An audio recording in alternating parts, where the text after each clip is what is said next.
Lumantad na, babaeng na involved sa hiwalayan nina Gerald at Julia Barreto.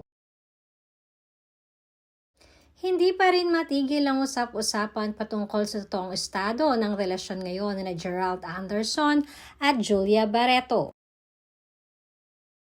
Sa mga naging TV appearances kasi ni Gerald ay pinabulaanan nito na still together pa sila ni Julia Barreto at hindi sila hiwalay.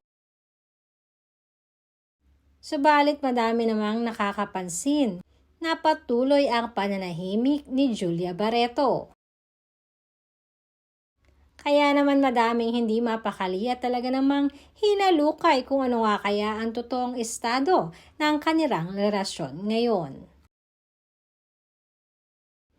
At ayon na rin sa usap-usapan na totoong meron babaeng nalilink ngayon kay Gerald Anderson.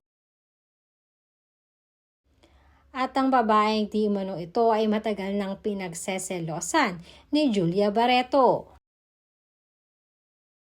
At ito nga ang dahilan ng kanilang mga away. Di umano ay tinatago ito ni Gerald at ni Julia dahil ayaw muna nilang isa publiko ang kanila di umanong hiwalayan.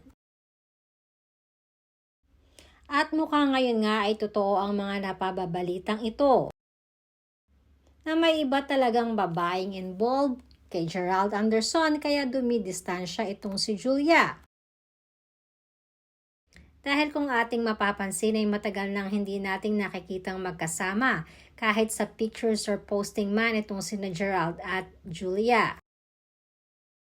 At ayon pa rin sa aming source ay hindi na rin pumupunta si Gerald sa bahay ni Julia maging sa bahay ni Marjorie Barreto at ganoon na rin itong si Julia sa bahay at pamilya ni Gerald Anderson sa Subic, Zambales.